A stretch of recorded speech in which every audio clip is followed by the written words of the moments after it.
Triste é saber que prioridade nunca foi Deus na vida de muitas pessoas. Triste é saber que muitas pessoas hoje que conhecem o verdadeiro evangelho, que conhecem a palavra da verdade, mas não tem como Cristo prioridade. Tudo aí fora é prioridade para ela, mas a palavra não. Tudo aí fora é prioridade, mas o evangelho não. Ela prefere colocar outras coisas do mundo como prioridade na vida dela do que a própria palavra de Deus ou o próprio Deus. Eu vou mostrar para vocês versículos, capítulos em vários livros que mostra que aqueles que não têm como prioridade o evangelho de Cristo e entrar na festa nupcial como um atrevido será condenado. Como assim, pastor? Sabe o que é? Você está dentro da igreja hoje e está aqui, somente ouvindo uma palavra, e sai daqui como se nada tivesse acontecido. Ora vem, outrora não vem. Nunca foi o evangelho. Eu vou mostrar para você na palavra. Claro que, como eu sempre falo, pastor, não posso ir para a igreja, trabalho, outras coisas por força maior, não tem problema nenhum. Agora, eu vou mostrar para você na Bíblia como os afazeres de fora, os afazeres que tem no mundo, que a gente deixa de lado o evangelho de Cristo para satisfazer a nossa carne pelo que está no mundo, nós vamos ser condenados por isso. Domingo passado a gente mostrou para vocês que até as palavras ociosas nós vamos ter que dar conta no último dia. É ou não é? É eu que falo isso ou é a palavra? A palavra ociosa, palavras inúteis, palavras que não têm poder, palavra que não difere em nada. Vamos ter que dar conta no último dia. Se as palavras nós vamos ter que dar conta no último dia, imagina nossas atitudes, imagina nossas obras. Ela é, porque a Bíblia mesmo fala que Deus prova os nossos pensamentos, nosso coração, os nossos rins, para dar a cada um fruto das suas ações. Imagina a gente no último dia sendo julgado pelas nossas obras. O que vai prevalecer? Foi pelo interesse do evangelho ou foi pelas coisas do mundo? Presta muita atenção, por favor, para que você possa sair daqui com a palavra dentro de você. Lucas capítulo 14. Depois disso os obreiros podem sentar também. Capítulo 14, versículo 15. Eu uma vez preguei uma passagem semelhante, mas é bom que você compreenda e entenda o que Deus ele quer de você, que não é metade. Deus ele não se agrada de metade, não é 50%, nem 70%, é 100%, ou você é de Deus ou você não é.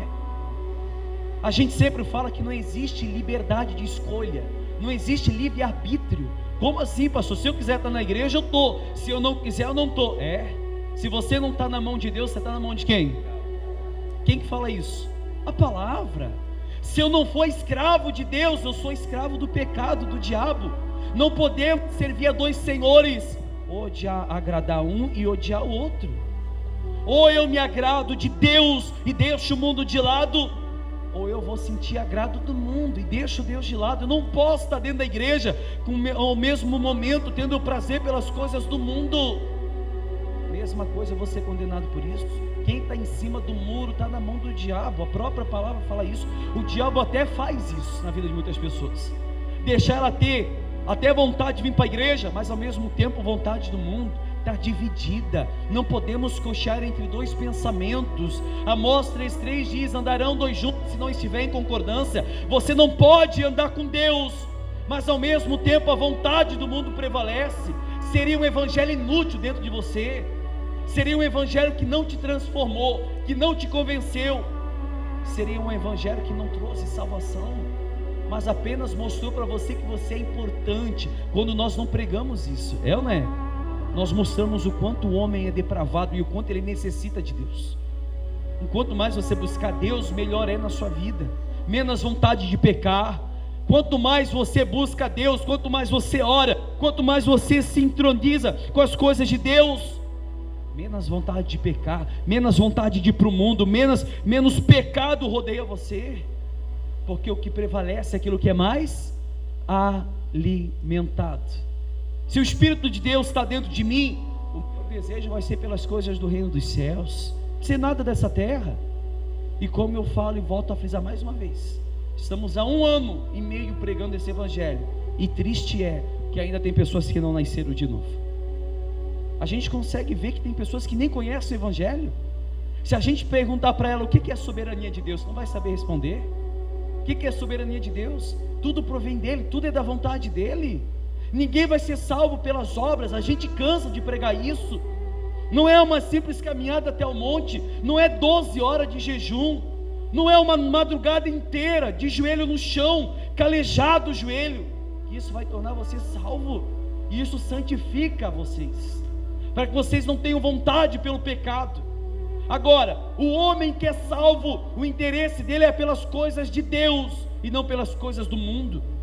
Tudo que mostra a Deus, ele tem vontade, ele tem sede, ele tem prazer de ficar ali. Por isso que Davi falou: alegrei-me quando me disseram, vamos à casa do Senhor. Davi morreu segundo o coração de Deus. Você acha que Deus vai me condenar por ser fanático? Hein, pessoal? Não, pastor, é muito fanatismo, né? Quer estar muito tempo na igreja, vai entrar no reino do céu, não? Você acha que ele vai fazer isso, pessoal? Claro que não. Você marido, você esposa, você não se agrada quanto mais a sua esposa, quanto mais seu marido te procura, né? Quanto mais você recebe amor, você não gosta? Sim ou não? Você pai, quando o filho ama estar ao seu lado, quando o filho ama estar na presença do pai. Eu estava falando com meu pai ontem, antes de ontem, estava lá cuidando dele.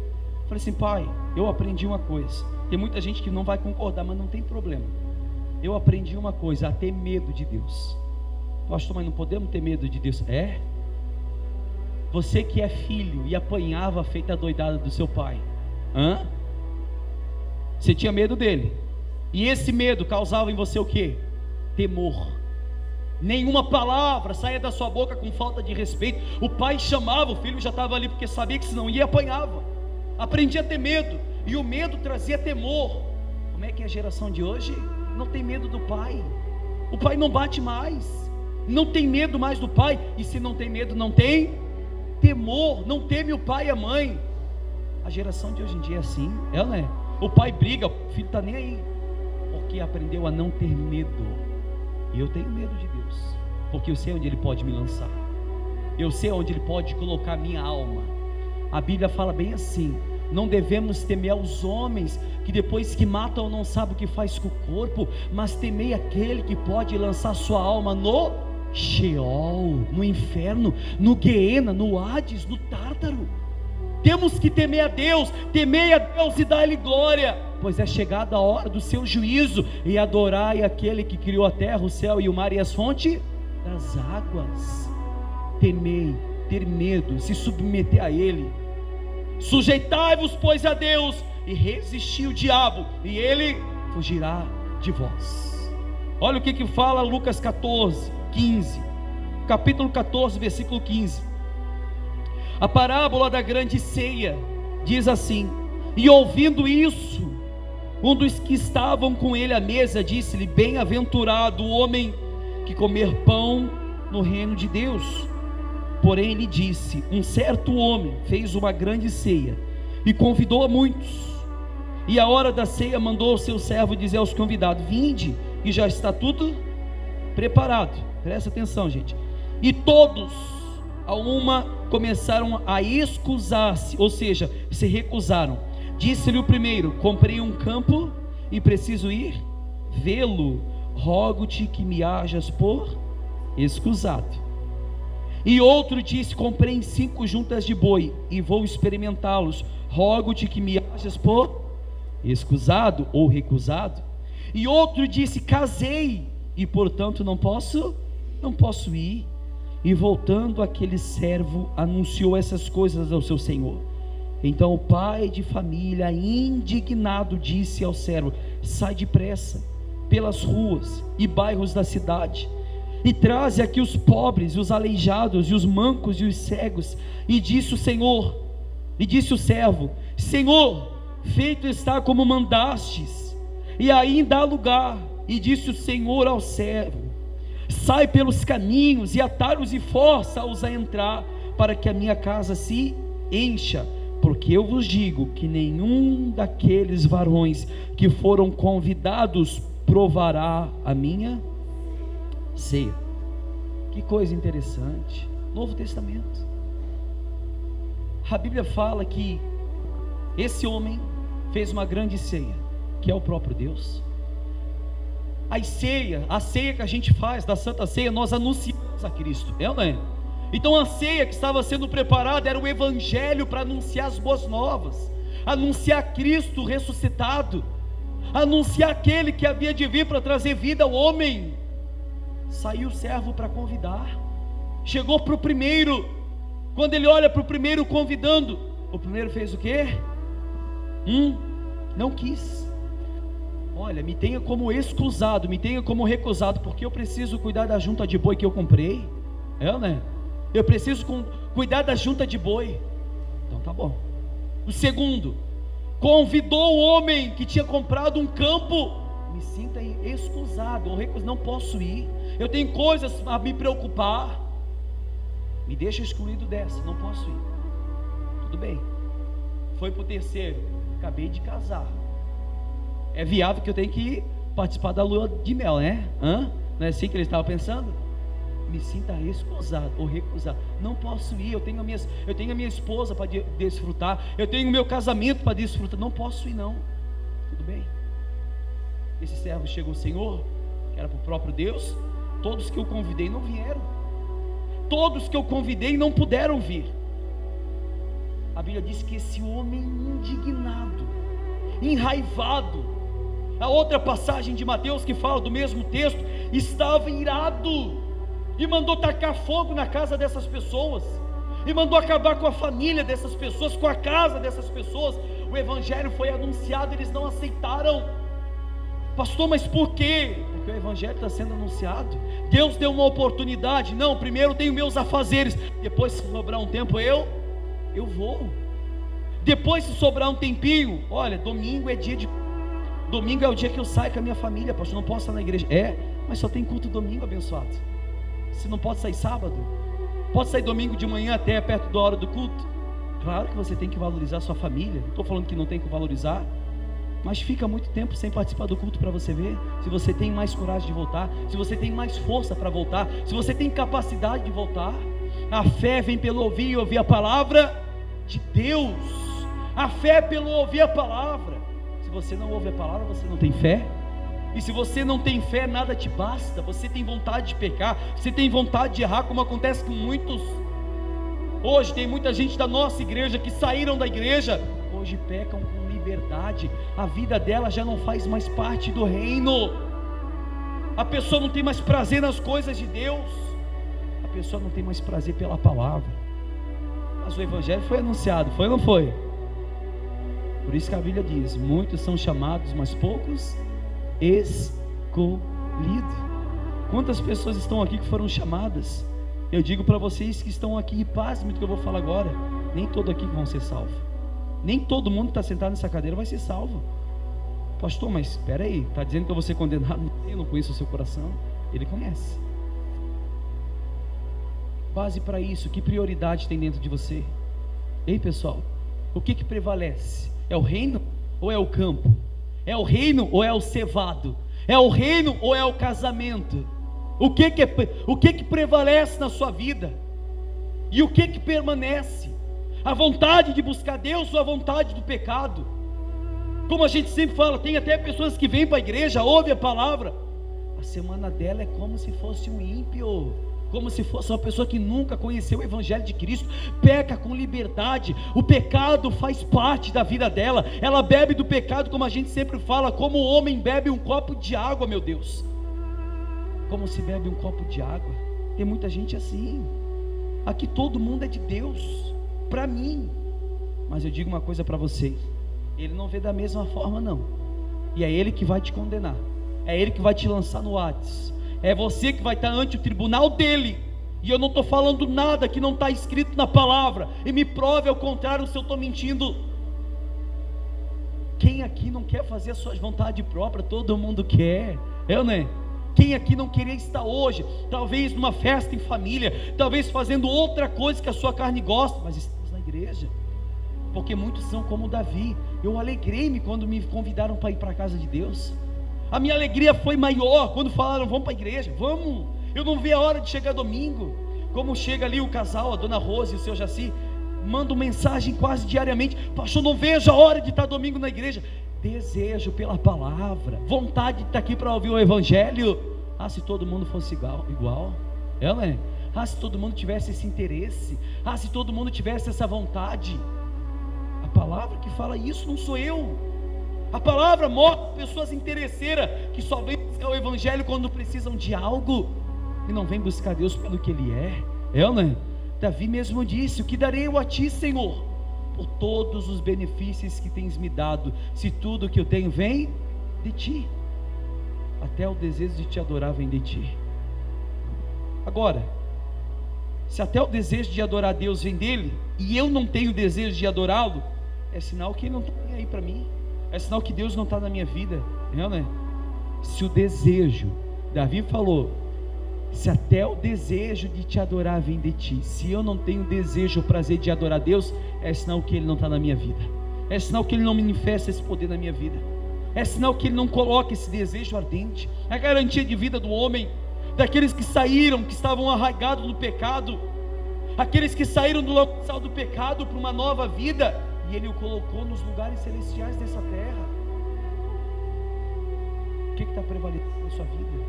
Faça uma autoanálise. Culto é só domingo, meu Deus, porque quinta-feira só vem 1 ou 2 membros, sabendo que tem muita gente que poderia estar aqui, isso eu sei, mas o que prevalece?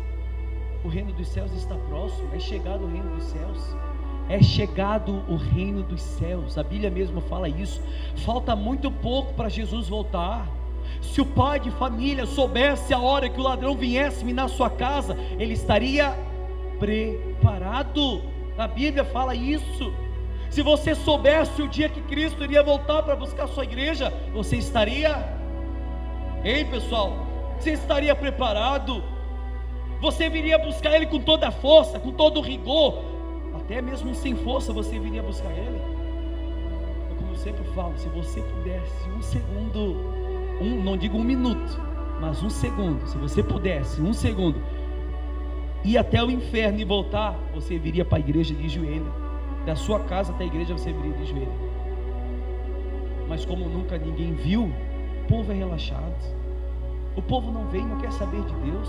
Agora, passa um problema para você ver, passa uma dificuldade para você ver, tenha um problema na sua vida, a gente vai buscar mais a Deus. É como eu sempre falo, o nosso interesse tem que ser Deus, não tem que ser as coisas dessa terra. O nosso interesse tem que ser pelas coisas de Deus, buscar o que é do alto e não o que é do quê? Que é de baixo. Como eu estava falando e falo quase todo culto, muitas são as aflições do justo, mas Deus a livra de todas. Deus te livra de todas as aflições, mas Ele diz que livra de todos os justos, não de todo mundo. Pastor, eu posso ser um justo sabendo que Romanos capítulo 3 fala que não há um justo sequer? Diante dos olhos de Deus você pode, mesmo que nós somos miseráveis, depravados, porque Deus falou para Abraão: anda na minha presença e ser perfeito. Como é que pode ser alguém ser perfeito nessa terra? Impossível, ela é. Mas anda na presença de Deus, ser perfeito, ser justo, busca Ele com toda a força, mesmo que você não tenha força. Paulo mesmo falou que é da fraqueza que se tira a força, meu Deus, porque quando estou fraco, aí que sou forte. Olha a fé do apóstolo Paulo. Nos falta essa fé, nos falta a fé da mulher sunamita. Vai bem contigo? Vai bem com teu marido? Vai bem com teu filho? Ela falou o quê? Tudo vai bem. Como que vai bem se o filho estava morto? Como que vai bem que o maior problema na vida dela estava ali? Ela deixou, ela reteve o choro dela para crer até o último dia, para crer até o final. Falando para o profeta: por acaso pedi eu a ti um filho? Não mintas a tua serva. Eu falei para ti que eu não podia ter filho, agora você me dá um filho. Pela vontade de Deus ele morre. Mas a promessa de Deus teria que permanecer de pé. Se você tem promessa, meu amigo, busque força, e a promessa dele há de ser manifestada na sua vida. Amém? Isso é a palavra que fala, não sou eu. Mas você tem que crer mesmo na dificuldade, você tem que crer mesmo no momento difícil. Todos os homens de fé que venceram o reino, praticaram a justiça, tiveram que passar pelo fio da espada, tiveram que passar pelo deserto, tiveram que passar pelos momentos difíceis, tiveram que passar por onde eles achavam que nunca iria passar. Você vai lembrar do que eu sempre falei: O único homem na Bíblia que não foi provado foi quem? Isso que eu já preguei 300 vezes, né? Quem foi o último homem que não foi provado na Bíblia? Adão, e perdeu tudo, né? Depois disso, Deus só veio provando o homem. Provou Abraão, provou Isaac, provou Jacó, provou todos os homens do passado, provou Elias, Eliseu. Todos eles venceram porque foram provados. Tempestade criam homens fortes, mulheres fortes. Momentos difíceis criam homens de fé, mulheres de fé. Eu não posso achar que eu vindo para o Evangelho tudo vai cair na minha vida como se cai a chuva do céu. Não. Ele vai te provar.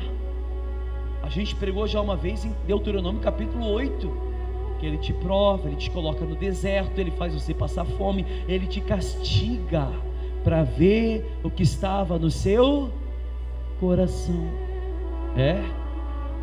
O homem de Deus é marcado, sabe pelo quê? Pelas lutas, pelos problemas, pelas feridas. O homem de Deus é marcado pelas cicatrizes que ele passa. O apóstolo Paulo foi lembrado pelas cartas escritas nas prisões.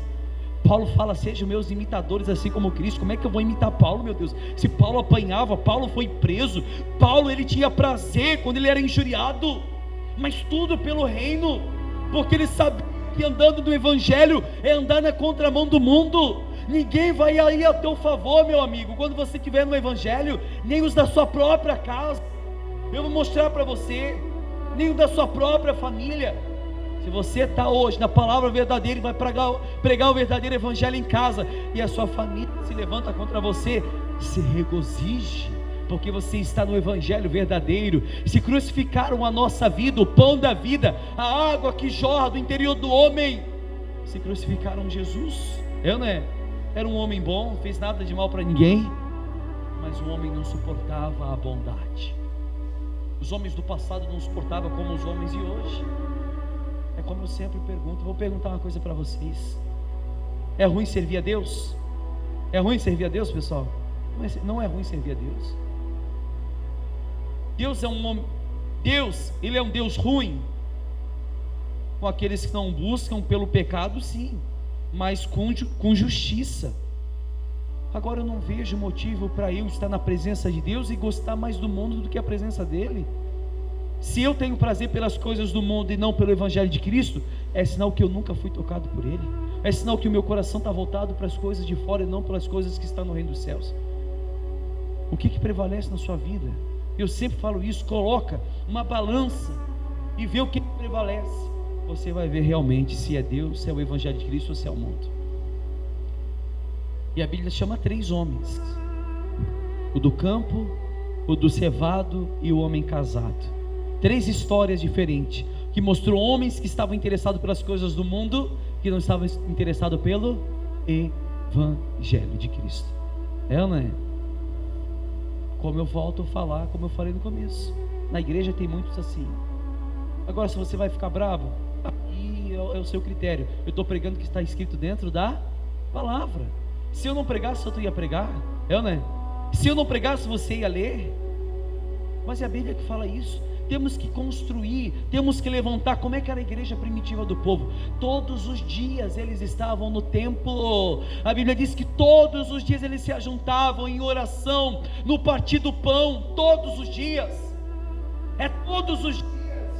Imagina se eu tivesse culto todos os dias. Já é um pau da goiaba para o povo em domingo, meu Deus. Já é uma guerra para a pessoa estar aqui no domingo. Isso que não veio o frio rigoroso, né? Espera vir o frio, aí você vai ver. É como eu falo, tem um grupo do verão e tem um grupo do frio, né? Tá vindo o pessoal do frio. Quando chegar o calor, o pessoal do calor vai e volta. Infelizmente é assim. Não aprenderam a viver como cristão verdadeiro. Não aprenderam a dar valor pela palavra. Aprenderam a fazer as suas vontades próprias. Aprenderam a fazer os seus desejos próprios. Não aprenderam a valorizar o Evangelho de Cristo. É ou não é? É como a gente, eu passei o bocado ali, passei um pesadelo na minha vida 6 semanas atrás, você sabe, quando meu pai estava entubado, e o médico só dando notícia ruim, ó, seu pai piorou, ó, isso, aquilo outro. E eu falei, meu Deus, falei para minha esposa, o problema não é saber que ele está no hospital, o problema é saber se ele vai voltar. Hoje, claro, eu estou quase todo dia lá cuidando dele, E graças a Deus por isso. Eu falo para ele: Pai, é o meu maior prazer, porque o Senhor está aqui. E com Deus é a mesma coisa. Se você soubesse que você iria perder o Evangelho de Cristo para sempre, você valorizava mais. O povo não valoriza porque tem todos os lados, tem igreja em cada esquina da cidade, o Evangelho é pregado no rádio, você tem Bíblia na televisão, o Evangelho de Cristo está em todas as partes, mas o povo não valoriza por isso, porque se você não tivesse acesso ao Evangelho, você valorizava mais, né? Os homens do passado eram assim. Como eu volto a frisar, no tempo da reforma, quando eles perguntavam: você é católico ou é reformado? Olha, eu sou católico, mas você é praticante? Não, sim, eu vou na igreja. Ou você é praticante? Não, eu só tenho o título como católico. Mas quando era uma pessoa reformada, uma pessoa que ia para a igreja, eles nem perguntavam se era praticante, porque no passado quem era de Deus mesmo permanecia, não saía por nada, não é? Por nada.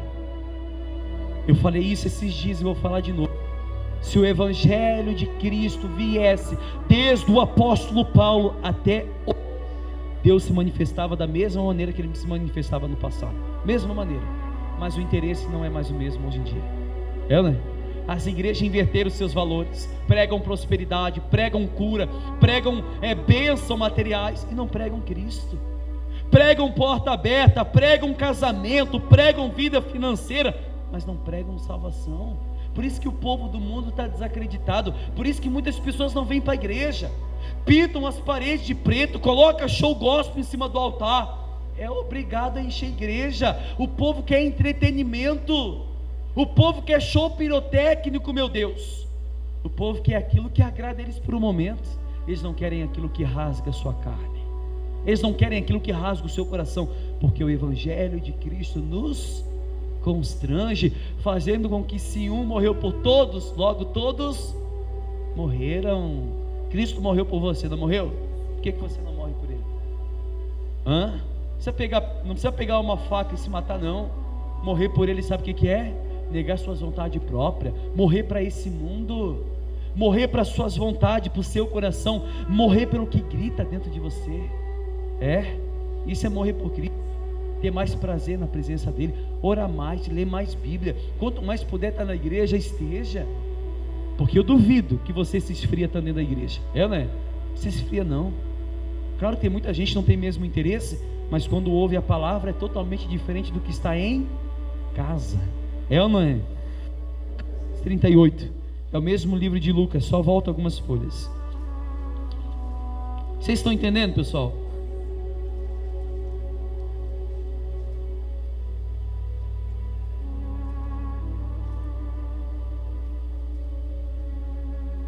Mais um versículo que eu vou mostrar para você, de pessoas que se interessaram pela palavra e pessoas que não se interessaram pela palavra, preferiram as coisas de fora. Lucas 10, 38. Depois nós vamos voltar no Lucas 14, tá? Lucas 10, 38. Todos acharam? É o mesmo livro, é só voltar. Eu já falei muito dessa história aqui, mas eu vou ler. Acharam, pessoal? Lucas capítulo 10, 38 diz assim: Marta e Maria. E aconteceu que indo eles de caminho, entrou numa aldeia, e certa mulher por nome Marta o recebeu em sua casa. E tinha esta uma irmã chamada Maria, a qual, assentando-se também aos pés de Jesus, ouvia a sua palavra. Ouvia o quê? Quem que ouvia a palavra? Maria. Marta, porém, andava distraída em muitos serviços, e aproximando-se disse: Senhor, não te importas que minha irmã me deixe servir só? Diz-lhe, pois, que me ajude. E respondendo o pastor Mike: não fui eu? Foi quem? Jesus respondeu: Jesus, Marta, Marta, Marta, estás ansiosa e afadigada com muitas coisas, mas uma só é necessária, e Maria escolheu a boa parte, a qual não lhe será. Pronto. Condena o pastor, chama ele de mentiroso. Fala para o pastor daí da cadeira, fala: pastor, eu tenho as minhas coisas a fazer. Marta também tinha, né? Pastor, e os meus afazeres? Marta também tinha. Eu não posso crer que 2 horas de culto consome um dia inteiro seu. Eu não posso crer que 2 horas, meu Deus, sabendo que a igreja primitiva ficava 4, 5 horas na presença de Deus, e isso era prazeroso para eles, quando a igreja de hoje em dia está muito mal acostumada, ficando 1 hora, 1h30, 2 horas já é cansativo para eles. 2 horas de culto consome o dia inteiro dela. Não, os valores se inverteram. Marta chega para Jesus: Senhor, peça para que Maria, pelo amor de Deus, será que ela não está vendo as coisas que tem para fazer aqui? Peça para que ela me ajude. Tem uma louça para lavar, tem uma casa para varrer, temos as coisas para fazer. Peço para que ela venha, Senhor. Não, Marta, você está tão afadigada, Marta, com tantas. Calma. Maria está escolhendo a boa parte, a única, primordial parte, Marta. Ela está escolhendo o que é vida, o que é vitalício, aquilo que vai trazer vida para ela. Você está escolhendo o que é momentâneo, Marta, mas ela está escolhendo o que é eterno, e isso não será tirado dela, não vai ser tirado dela. Você que está desde o princípio com a gente, lutando para estar aqui, com toda a força, a gente não podia estar, mas está. Isso não vai ser tirado de vocês, amém? O evangelho não vai ser tirado. Você que está valorizando: aquele que me honrar, eu vou honrar junto do Pai. Aquele que me negar diante dos homens, eu negarei diante do Pai. Ô Marta, e quantas Martas a gente tem na igreja? Quantas Martas, meu Deus do céu. Mas eu digo uma coisa: nós temos Marias também, amém? Agora eu quero ver o negócio aí. Levanta a mão as Marias. Levanta. É mesmo? Se eu tivesse um celular aqui, eu ia bater uma foto. É isso aí. Se você se acha Marta, bem-aventurado. Se você se acha Maria, bem-aventurado seja vocês. Quem aqui é? Levanta a mão. Quem aqui realmente é Marta? Ninguém agora, né? Continue assim então, que Deus ele vai honrar você, amém? Ele vai honrar pelo interesse pelo evangelho. Nós mostramos um homem que faz a ceia, convidou de fora, ninguém quis, estavam ocupados com outra coisa. Mostramos em 38 Marta, que estava preocupado com as coisas de fora. Depois eu busco a palavra, mas a palavra está passando, a palavra está sendo pregada. Quem não veio hoje perdeu o fio da meada. Pregamos, gravamos, botamos no YouTube, gravamos, mas eu garanto para cada um de vocês, eu duvido uma pessoa aqui que assista do começo ao final prestando atenção no vídeo. Eu duvido. 40, 50 minutos de pregação, eu duvido. Se o cachorro não latisse, se o filho não chamasse, se o marido não bater na porta, né? Aqui é diferente. Estamos num lugar propício para isso, para a palavra da verdade. Então, pastor, não fui hoje, mas eu escuto a pregação pelo... Não é a mesma coisa, pessoal. Para mim nem precisava ter isso. Não precisava, porque cria pessoas acomodadas. Não vou para a igreja, mas o pastor vai postar, né?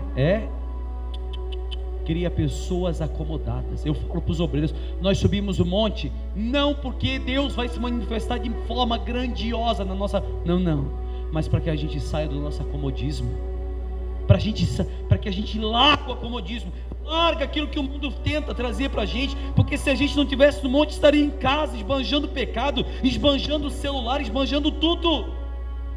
Mas nós estamos escolhendo a boa parte, não vai ser tirado da gente, não é? Para a gente encerrar, Lucas 14, 26. Volta lá de novo. É o mesmo Lucas, não é? Lucas capítulo 14, 26. Tudo no livro de Lucas. Parece que Lucas escolheu, né? Vamos fazer essa carta aí, falando para os discípulos, porque lá na frente vai ter muita gente que vai preferir outras coisas. Mas nós somos a geração,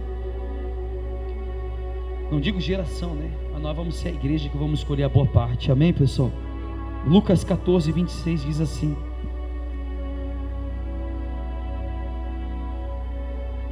todos acharam? Se alguém, ele diz, se alguém, Lucas 14, 26, Se alguém... Pera aí, deixa eu desligar esse negócio aqui. Daqui a pouco a mulher do celular vai falar. Lucas 14, 26. Se alguém vier a mim e não aborrecer a seu pai e mãe e mulher e filhos, irmãos e irmãs, e ainda também a sua própria, não pode ser meu. E qualquer que não levar a sua cruz e não vier após mim, não pode ser meus. Aquele que não negar mãe, não negar pai, não negar esposa, não negar esposo, não negar filho, não negar filha, não negar não rejeitar ou não negar todo mundo, ou abortar, não pode ser discípulo dele. Isso é a Bíblia que fala. Pastor, não fui para a igreja, sabe por quê? Porque queria que eu fizesse uma sopinha para ele, eu não pude ir. Pastor, não pude hoje porque meu marido queria que eu ficasse assistindo Faustão com ele. Tem muita gente que é assim, prefere as coisas de fora, prefere agradar o homem, prefere agradar a família, prefere agradar amigos do que está aqui. Isso é a Bíblia que fala, meu Deus, não sou eu que estou falando. Preferem agradar tudo a todos, mas não agradam a Deus. Volto a frisar, como eu falei 300 vezes, nosso eterno Rogério, ele falou assim para mim: pastor, foi um casal de amigo meu que vieram de longe, foi lá em casa, chegaram bem na hora do culto. Falei assim para eles: vieram aqui, legal, mas vocês vão esperar aí porque eu estou indo para o culto, quando eu voltar eu converso com vocês. Não quiseram esperar, mas ele escolheu a boa, não negou a Deus pelos amigos. Eu nunca me esqueço dessa história dele. E se ele tivesse ficado em casa, perdeu o fio da meada, perdeu a palavra. Pastor, mas peraí, não, aí eu não concordo. Meu amigo, você não está concordando comigo, você não está discordando de mim, você está discordando da palavra. Bom, eu também queria pensar da mesma forma. Hoje eu poderia estar na praia com a minha família, estão lá participando hoje, todo mundo em família, mas eu estou aqui passando a palavra. Queria estar lá com eles, mas não é a minha vontade que prevalece, é o Evangelho de Cristo. Isso não é o meu mundo é esse aqui. Eu sempre falo: mas um dia é o seu mundo, meu amigo, então vai, esbanja o que você tem para esbanjar, faz o que você tem para fazer. Você acha que fazendo as coisas de fora agrada mais do que fazendo as coisas de Deus? Faça o que você achar melhor. Mas eu volto a frisar, você acha que Deus já fala assim: você é muito... Não, você está muito perdido pelo Evangelho, você está procurando muito Evangelho. Pera aí. Ele não vai falar isso não. Os homens do passado respiravam Deus, tinham prazer de falar de Deus. E os homens de hoje, e os homens de Deus, se eu posso dizer homens de Deus de hoje, tudo de fora. Segunda opção, Evangelho, quando dá ainda, ou não é? Volta a frisar, se tem que trabalhar, tem problema. Se tem força maior, tem problema. Agora, quando eu posso estar aqui, sabendo que é um domingo por semana, só um culto por semana, meu Deus, um culto por semana.